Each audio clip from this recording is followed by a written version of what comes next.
super exciting. By Annie's just came out with tool-free snaps. All of the snaps that I've worked with in the past have some form of a tool, maybe plates that you use to hold the snaps and a hammer, maybe a tabletop press, but this is very exciting because these are tool-free. And the heads up for these came from Sarah, so thank you so much, Sarah. Danny's going to switch to the overhead camera and I'll show you how they work. So they come in 3 different finishes, nickel, which looks like a silver finish, black, which looks like a gunmetal finish, and antique brass. And let me show you what each of these look like, the finishes. So that's the nickel one right there. This one's antique brass. And then this one's the black metal or gunmetal. Each package has 4 sets, so enough pieces to make 4 complete snaps. And let me show you how they get installed. First, I'm going to pull out one of each of the pieces so you can see what they look like. So each packet contains 4 each. So one piece has a metal finish like this. Dan, you can go ahead and zoom in. One piece has like just a plastic finish. This is just to go on the backing or the inside of the bag, depending on where you're installing it. The female portion of the snap has kind of the opening in the middle. Danny, is there a closer zoom possibly? Perfect. I'm going to hold up that one as well as the male portion. So the female portion has, it's hard to show on the camera. The female portion has like just an opening in the middle. And then the male portion has like the little nub sticking out. So there's, hopefully you can kind of get an idea. This one's the one with the male portion, the nub sticking out. Okay, Dan, you can go ahead and zoom out a little bit. For these, I'm going to use the By Annie's Extra Sharp Awl that also came out as a compliment. But if you have another tool in your sewing room to make holes, you can use that instead too. Okay, so I prepared a few pieces. Maybe zoom out a slight bit. Thank you.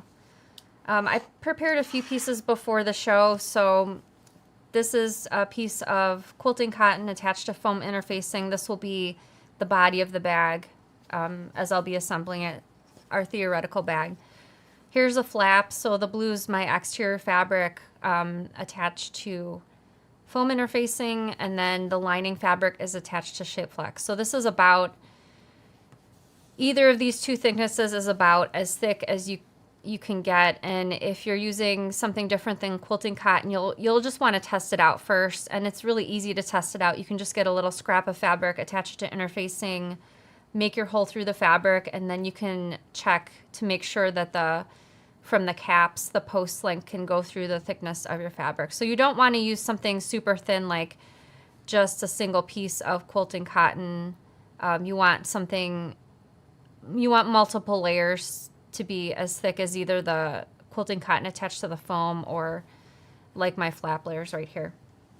Okay. All right, Danny, if you wouldn't mind zooming in. So I'm going to first install the female portion in my bag fabric. So before the show, I already pre-marked placement. So this is just a center marking. You want to use the instructions in your whatever pattern that you're working on for placement of the snaps, or you can take a look at your bag pieces and see where you would like them to go. So I just went ahead and poked the awl through both layers, and you can, I would say, start with I certainly wouldn't start with pushing it halfway through. You start with a smaller amount, and then you can always increase the amount to larger if need be. So for the female portion, I'm going to go ahead, and since this part of the bag, the back part is going to be hidden when the bag's assembled, I'm going to go ahead and use the black cap piece, and that's going to go on the underside of the fabric. And this piece has the little post over there, so that'll be what will be sticking through the fabric. So I'm going to go ahead and turn it. Before I do that, I'm actually going to take the awl and put it through the wrong side also. So I'm going to take the cap. The post is going to go through the fabric. I'm just going to use my fingers to push down, and I can see I needed to make the hole a little bit larger, so I will.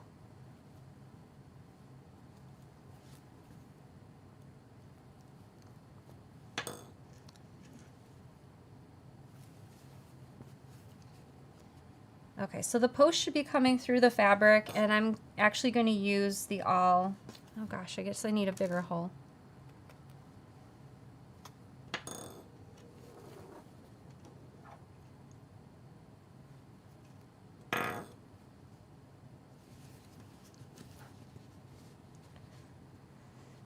Okay, there we go. So I'm going to take my awl and kind of just push it down around. I'm not stabbing it through the fabric. I'm just kind of like making sure the fabric is pushed down around the perimeter. And I'm going to go ahead and take the female portion right here. So the female part, there's letters printed on this. The letters are going to be face up. It just says Japan on the letter. So I'm going to push it down on top of the post, and you'll feel a click. Okay, so that one was really easy. The female portion's installed. Now I'm going to go ahead and take my flap. So for these snaps, in the finished flap, the silver portion will be showing in the finished project. So you want to take that into consideration when you're considering the placement if you want it a little bit higher, but I've already marked placement for mine before the show. And I'm going to go through the back side. And again, this is a layer of quilting cotton attached to foam interfacing, and then the red fabric is also quilting cotton attached to shape flex interfacing. Okay, so since I want the metal part to be showing, I'm going to go ahead and place that against the right side of the fabric. And then I'm going to take the awl and kind of push it down. It's almost horizontal when I'm laying it against the fabric. Okay, so I'm going to take the male portion, and the male portion also, the letters will be face up when you place it on top of the post. And again, I'm just going to go ahead and push down. As you can see, it's installed. And then I'm going to take my bag portion and I'm going to snap it. And as you can see, super easy, no tools necessary, nice and sturdy, really easy to install. And these are the by Annie tool-free snaps, and also the awl from by Annie. So thank you, Annie, for making such wonderful items. I use her foam interfacing all the time, but it's really nice to have. Always looking forward to trying new tools and notions.